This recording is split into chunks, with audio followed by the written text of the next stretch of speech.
Sekitar 1961 dan 1962, mode menampilkan rok mekar motif flora gembira selutut yang menghadirkan perempuan klasik feminim dengan ban pinggang. Bentuk rok balon gagasan Pierre Balmain mencapai Indonesia pada tahun-tahun tersebut di atas. 1961, setelan rok mekar selutut, kemeja lengan panjang, dan ban pinggang lebar dalam nuansa warna bentur.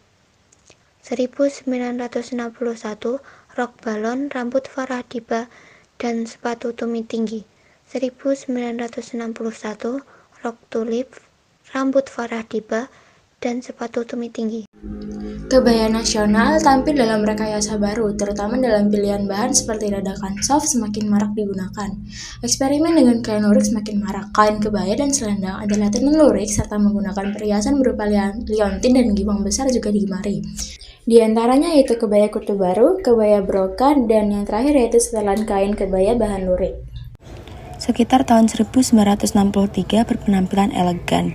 Gaya mantel pak yang jasnya dihias bis lebar yang mengacu pada channel suite.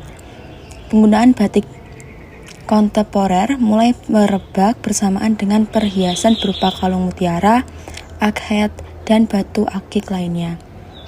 A. 1963, rok lipit dengan atasan pendek. B. 1963, rok sederhana dengan atasan sepinggul romantis. C. 1964, setelah rok pits dengan tunik sepaha. Selanjutnya di tahun 1964, perempuan Indonesia masih bergaya klasik elegan. Rambut jeki mulai hilang, namun gaya sasak ialah boven yang masih digemari. Dalam periode tersebut, rok lipit hadap dan rok lipit sangat digemari. Semenjak tahun 1965, mode di Indonesia menampilkan diri secara utuh tanpa hambatan ideologi. Putri-putri Indonesia bebas menggunakan rok mini, kerung leher halter, dan gaya rambut sasak. Sekitar tahun 1967, putri Indonesia bergaun mini. Motifnya mengacu pada flower generation, garis besar diagonal serta batik. Menjelang tahun 1968 dan awal tahun 1970, gaun rok mini berbentuk A-line dan memiliki lengan puff lebar. Di tahun 1970, gaun mini tampil dengan gaya sporty, yaitu gaya militer. Pada tahun 1968, celana yang bagian bawahnya berpipa lebar semakin digemari dan dikenal dengan celana cut bray. Pada tahun ini pula gaun mini diperkaya dengan model gaun midi dan gaun maxi. Pada tahun 1970 sampai 1972, gaun maxi dan gaun midi sangat populer dan digemari. Pada umumnya, untuk gaun terusan maxi digunakan pada bahan batik kontemporer yang menggunakan warna-warni. Pada tahun 1973, jas bital tanpa kerah kurang merebak di Indonesia, dan umumnya sepatu adalah sepatu boots.